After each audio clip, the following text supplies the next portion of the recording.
Hi everyone, Nir here, founder and CTO of Palo Alto Networks. In this presentation, I would like to discuss zero trust and how zero trust can be applied throughout the entire infrastructure. How is that different than what others are calling zero trust? And more importantly, how zero trust can be the guiding principle in designing cybersecurity architectures. Maybe before talking about zero trust, let's start from the beginning. If you really look at our industry, the cybersecurity industry, the main goal of the cybersecurity industry is to help customers reduce risk. Risk is not going to be zero. We don't want it to be too high. We want the risk to be balanced versus cost and what we can lose in case of a cyber attack. And over the last 25 years, I've been developing, and the industry has been developing products that help customers reduce risk. Now, there are different ways to reduce risk. For example, encryption at rest, right? If you encrypt content at rest, you reduce the risk of that content being stolen, or at least if it's stolen, that content being useful for the adversary, and you reduced risk. There are many other technologies like that. However, if you look at most of the tech that the industry has been producing and selling and you've been buying over the last many years, that tech was focused on one thing, which is establishing trust, and by that, reducing risk. So, for example, in the beginning, at least the beginning of my career, when I started building firewalls, we needed to establish trust for IP addresses. So how do you trust IP addresses? How do you trust port numbers? You put a firewall. We needed to establish trust for files. How do you establish trust for files? Well, back then you put AV software on the endpoint, and if the file is not in a well-known list or doesn't have a well-known signature, then you can trust it. Not super smart, but hey, 25 years ago, that's what we had. And so really, if you look at many of the products that you're deploying across your infrastructure, network, endpoint product, now cloud security products, vulnerability management products, and so on, they're all about reducing risk through helping us to decide whether we trust something or not, right? And there are really four different things that they help us decide whether we can trust or not. Users. Can we trust the user? Can we not trust the user that's trying to access something in our infrastructure? Endpoints and workloads. So user endpoints and endpoints as servers or containers, VMs, and all type of other endpoints that we're seeing today. Can we trust them? When an endpoint tries to communicate with another endpoint, can we trust it? The third thing is applications. Can we trust applications running on these endpoints, whether these are user endpoints or cloud workloads and so on? And then the last thing is, can we trust content? Like, can we trust the file and so on? And of course, we can map those to different products running in the infrastructure. So for example, as I mentioned before, we use antivirus to decide whether we can check, whether we can trust an application, and sometimes whether we can trust content. Can we trust a PDF document? Can we trust a PowerPoint presentation? We use IDS to decide whether we can trust a packet or whether we can trust an operation on an endpoint if it's a host IDS. We use URL filtering to decide whether we can trust a URL. We use DNS security to figure out whether we can trust the domain name or not. Proxies, in some cases, help us do those tests.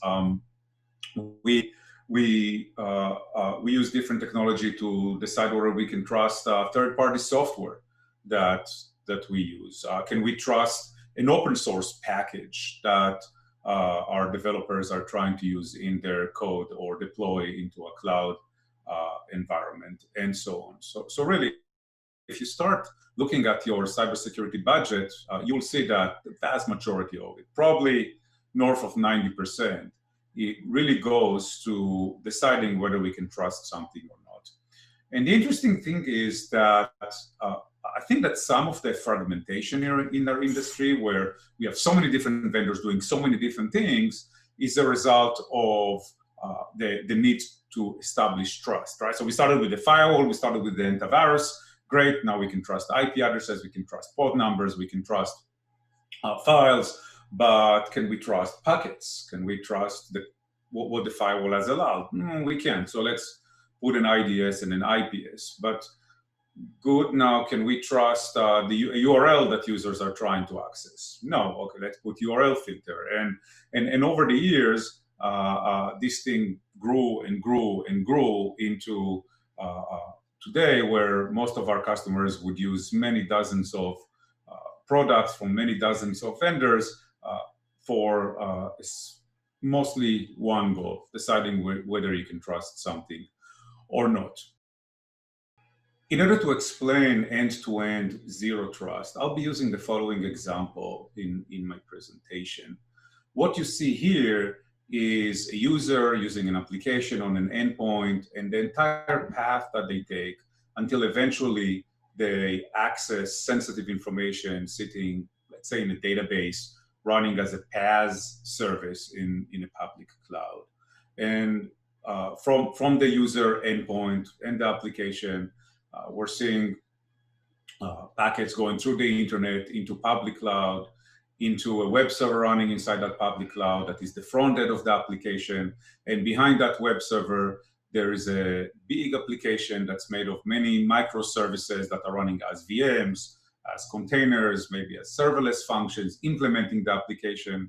And then some of these microservice components, VMs, again, containers, serverless functions, at some points access the database with the sensitive information that, in this example, again, is running as a Paas service. And we want to show how zero trust has to be done end to end, all the way from the user and the application and the user endpoint to that Paas application. And the main idea behind doing zero trust across the entire infrastructure is that each of these components that are being used in order to eventually get the user to access the sensitive information that's in the database is responsible for their own security. They cannot trust anything that happened before. They cannot trust anything that happened after. So if, for example, the web server cannot trust any security checks that were done before packets hit, before a connection got into the web server, and cannot trust anything that happens after it, a little bit like this paranoid person that we see here in this picture. So you can imagine it as every little component having a wall around it that's responsible for checking users, applications, endpoints / workloads, as well as content, and only allowing it if it can establish full trust without trusting anything else. That's why we call it zero trust. We call it zero trust not because there's no trust. We call it zero trust because at every step of the way, we just don't trust anything. We have zero trust in anything that happened before us, in anything that's going to happen behind us. And we're going to do all the checks at each of these steps in order to establish trust. So now that we understand the concept of zero trust and how zero trust needs to be done end to end with all the components participating in it, let's look at some specific use cases, some specific real world examples of zero trust and how zero trust should be applied to the infrastructure. And I want to start with the most famous zero trust component, which is called Zero Trust Network Access, or ZTNA. Some vendors would like to present ZTNA as being zero trust. We believe that it's a component of zero trust, and specifically, it's the component of zero trust that is between the user and the front-end application. So in this case, we want to make sure that the user is whomever they say they are, that the content that they send or receive is what it's supposed to be, and in some cases, maybe we can verify the application that the user is using through host profiling, and specifically the way we implement that is using a lot of network security technology, either running on-premise or running delivered from the cloud. In some cases, we would call these remote access technologies. But the important thing is that we have to look at everything. We have to identify the user. We do that using strong authentication. Usually, we have to identify the content, and we do that through technologies like IPS and anti-malware and sandboxing. We have to verify applications that are being used. We do that through host profiling. We do it through URL filtering to make sure that when traffic comes back through that ZTNA portion of Zero Trust, it goes to URLs that it's supposed to be going to, domains that it's supposed to go to, through DNS security, and so on. Zero Trust network access is an important component of Zero Trust, but certainly not the most important and not the only component of Zero Trust. So let's look at a few others. Before we even hit the portion between the user and the web server through the internet, through the network that's in the public cloud, we have an application running on an endpoint and the user using that application. And we have to make sure that the application is good, meaning it has no exploits in it, that the user is whomever they say they are, which ZTNA verifies, but not to the right extent. I'll explain that in a second. We have to make sure that the endpoint itself is not owned by an adversary. And we are also, of course, looking at content on the endpoint using endpoint security products. So ZTNA verifies the identity of the user once it sees the packets coming out of the endpoint. But since we don't know if these packets were generated by an action that the user took or an action that was taken by the adversary, we have to extend that to the endpoint itself and verify that all the operations that we're seeing happening on the endpoint are being executed by the user and not by someone that pretends to be the user. The endpoint is the only place where we can do that, and therefore we have to extend Zero Trust to the endpoint. It has to start there. We cannot trust any operation on the endpoint. We have to verify that it's the user doing it.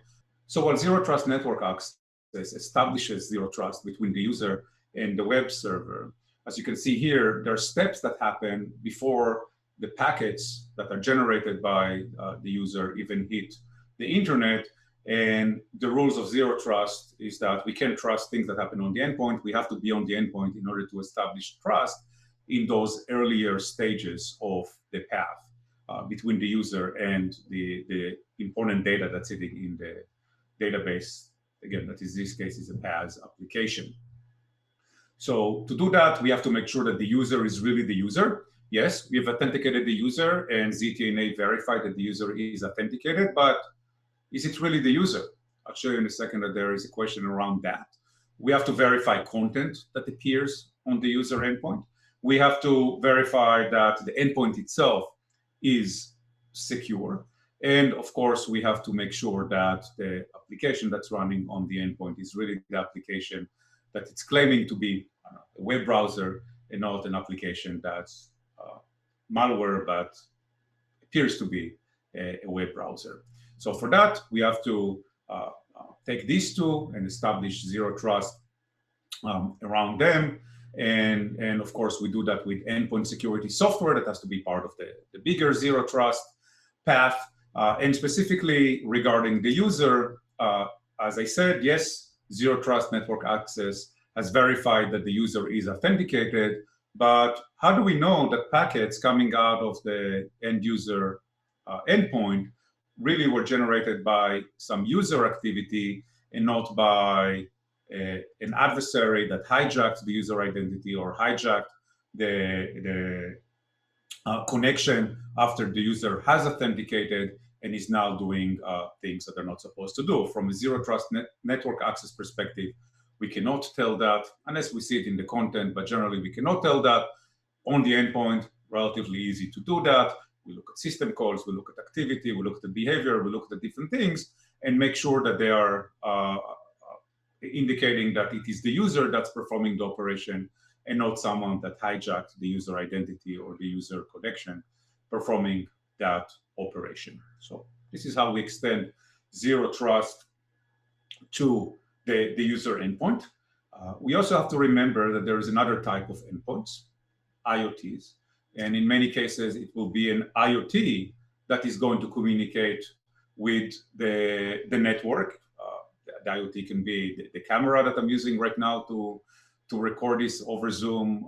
It can be my microphone, which I'm sure is running some sort of software on it. It's a high-end microphone, and the IoT can be, of course, many different things that the enterprise might be using, things that have to communicate with applications that have sensitive data in them. We've seen IoTs, of course, in robotic surgeries. We've seen cars that are IoTs. We've seen many medical devices that are IoTs, and of course, many examples of IoTs that need to communicate with sensitive data, and we need to secure them well before we can perform zero trust network access for those IoTs. For that, we're seeing an emerging market for IoT security, and really it's about protecting the IoT from a zero trust perspective, the same way we protect the endpoint. We have to, with the exception of not really having a user on the IoT, we have to protect the IoT itself, or establish trust, for the IoT itself. We have to establish trust for the application running on the IoT, and we have to establish trust for the content coming in and out of the IoT to make sure that it's not malicious. These are the goals of IoT security.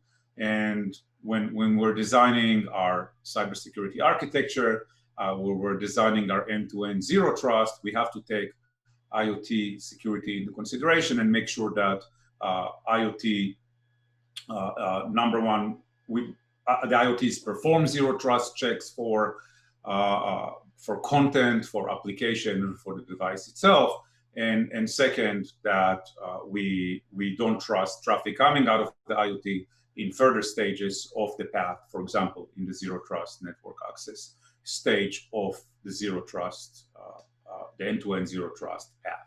So that's for IoT security. Now that we've established zero trust for the application and the endpoint, the top left side of this slide, and we established trust for the user going through the internet and the public cloud to the web server with zero trust network access, we're getting to the next stage of zero trust, which is the application running, the backend application running behind the web server, which in many cases is made of hundreds, thousands, and even more microservices implemented as VMs, as containers, as serverless functions. And we need to establish zero trust there, meaning first, we cannot trust anything that's getting into that ecosystem from the web server into that ecosystem of microservices. We cannot trust anything outside of that ecosystem. In this case, it will be the Paas applications. But even within that ecosystem of microservices that make up a backend application, we're finding that it's very useful for different components of that microservices architecture, for each microservice, not to trust other microservices as well. So if we have one microservice that's talking to the database, and we have another microservice that's talking to the web server, when the microservice that's talking to the web server tries to talk to the microservice that's then accessing the database, we need to establish trust between these two, and that's not easy, but very important in any zero trust architecture. How do we do that? Well, probably we need to run an agent inside every microservice, inside every VM, inside every container, inside serverless functions. Those agents help establish an identity for each of the microservices, such that when microservice A tries to talk to microservice B, we can be assured that it's really A trying to talk to B. Both A can be assured of that it's really talking to B, what's after it. You can trust anything after you. And B, making sure that it's A talking to it. You cannot trust anything that happened before you. You can't say, well, it's probably okay, because if it's communicating with me, something tested and checked that it's okay, that it was okay before. No, zero trust requires that A doesn't trust B, B doesn't trust A, and we use the identity that we establish for A and B to make sure on both sides that A talks to B and B talks to A. That's how we enable zero trust for the microservices themselves. Now we need to establish zero trust for the content. So when A talks to B, A sends information to B sends information to A. We have to make sure that there is no, I don't know, command and control traffic in it, and no malware, and that the content inside is really the content that it's supposed to be. So we have to also establish zero trust for the content between A and B, and usually we will do that with some network-based, cloud-native network-based security product that can scan, inspect the traffic between A and B and make sure that it's okay. And we also have to establish trust for the applications that implement microservice A and microservice B. And the way we do that is with the agent that's running inside, as well as by shifting left to the stages before we even deploy those microservices, where we look for vulnerabilities. We look at the application that's being deployed and make sure that it's really the application we're trying to deploy and nobody has hijacked the deployment infrastructure. We make sure that the software that we deploy, if it's open source, came from the right source, and so on. And also we do runtime checks while the application is running. We do runtime checks to see that the operations that the application is performing are the right operations, what we expect from the application, and nobody has hijacked the application and is now trying to circumvent it. So by having an agent across all the components of the microservice architecture, meaning in every microservice, in every VM, every container or container host at least, and every microservice, we're able to establish zero trust, both for the microservices themselves, for the workloads themselves, for the content, the information that the microservices exchange, and for the applications that implement the microservices. Now, as you can see, there is also a Paas component after the microservices, and those microservices that talk to the Paas application, which in our case is a database application that has sensitive information in it, they need to make sure that they're talking to the right Paas application, to the right database. That nobody, of course, has somehow found a way to exchange that with a mock or a fake Paas application, and we're now reading and writing data to a database that's not the right database and it's under someone else's control. So there has to be zero trust also between the microservices that use the Paas service or Paas services and the Paas services themselves from the microservices perspective. And the same thing is true for the Paas application itself. So now that we move to the Paas application has to make sure that the microservices that are communicating with it are the right microservices that are supposed to be communicating with it. The application itself that makes up the Paas application, in the case of a Paas application that's running in a public cloud, of course, is under the public cloud provider responsibility. Maybe there are ways to establish our own zero trust around that and make sure that it's really the application that we're expecting. Maybe we can go through the configuration of the Paas application. And we also have to look at the content in the Paas application, make sure that that content is not malicious. That maybe there's a PowerPoint presentation stored in the Paas application. Maybe it's a storage Paas application or a blob in a database Paas application, that PowerPoint presentation in my example is not malicious, and once it makes itself back to the user, might hurt the user.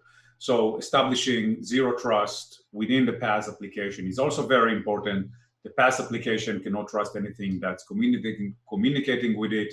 Nothing that communicates with it can trust the Paas application, and we cannot trust the content within the Paas application. We have to establish trust for that as well. So now that we've established trust throughout the entire path, all the way from the user and the user's endpoint and the application that they use to the database, in this case, that stores sensitive information, there's another layer to zero trust. And the way things have evolved over time, and rightfully so, we don't trust the zero trust. And what I mean by that is that in some cases, zero trust decisions cannot be made in real time. And in most of the cases, if you look at the path here that the communication takes all the way from the user to the application, we don't have a lot of time to make the decision. Like, we have milliseconds to make a decision whether we can trust something or not, whether we can trust the user, whether we can trust the content, whether we can trust an IP address or a URL or a domain name. And in many cases, we can make that decision in a millisecond, but there are cases where we can't. In some cases, we would make the wrong decision because we only had a millisecond to make the decision.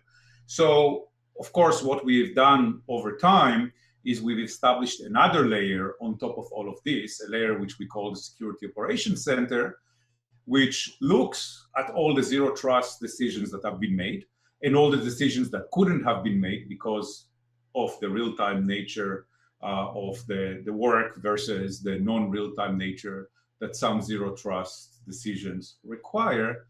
And we take a second look at everything. And that's what the SOC does, right? The SOC collects data, the SOC looks at alerts, it looks at, it hunts for attacks, and it tries to look for trust decisions that have been made that were wrong. For example, the IPS has decided to trust something, but they shouldn't have. It was an exploit. We allow the user to go in through zero trust network access, but maybe it wasn't really the user because we've seen the user. This is a famous example. Everybody uses that because we've seen that user within a few minutes working in two different parts of the world. Has the firewall allowed something that it shouldn't have allowed? Has the endpoint security software missed something it shouldn't have missed? And it trusted some file on the endpoint it shouldn't have trusted, and so on, right? In every step of the way here, we could have made a trust decision. We could have made a decision to allow something, to trust something, even though we shouldn't have.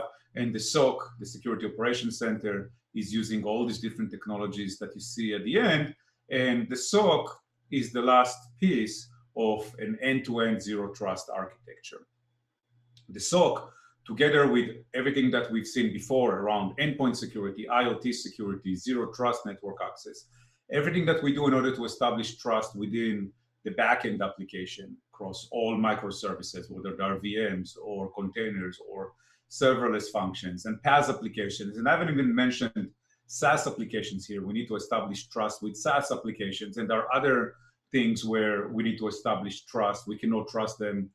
We have to assume that they are untrusted, and we need to establish trust. All of that is very, very complicated and requires many, many different components. We believe that the easiest way, and really the only way to achieve end-to-end zero trust, is to have a well-coordinated architecture and solutions that perform all the zero trust work end-to-end. That's exactly what we do at Palo Alto Networks. We have Strata that enables zero trust network access if you want to do it yourself. It enables IoT security. We have Prisma Access that enables zero trust network access as a cloud delivered service. We have Prisma Cloud, which enables all the different aspects of zero trust for public and private clouds across all compute form factors, all the way from CI/CD through VMs, containers, serverless functions, and PaaS services across all public clouds and private clouds. And for the Security Operations Center, we have Cortex that takes all those different components, puts them together, and allows a lot of automation around establishing zero trust or verifying trust for the different trust decisions that have been made by Strata, by Prisma Access, by Prisma Cloud. And if needed, changing those decisions in near real time through automation by going back to the infrastructure and stopping or undoing a trust decision that's been made, hopefully a few seconds, a few minutes before.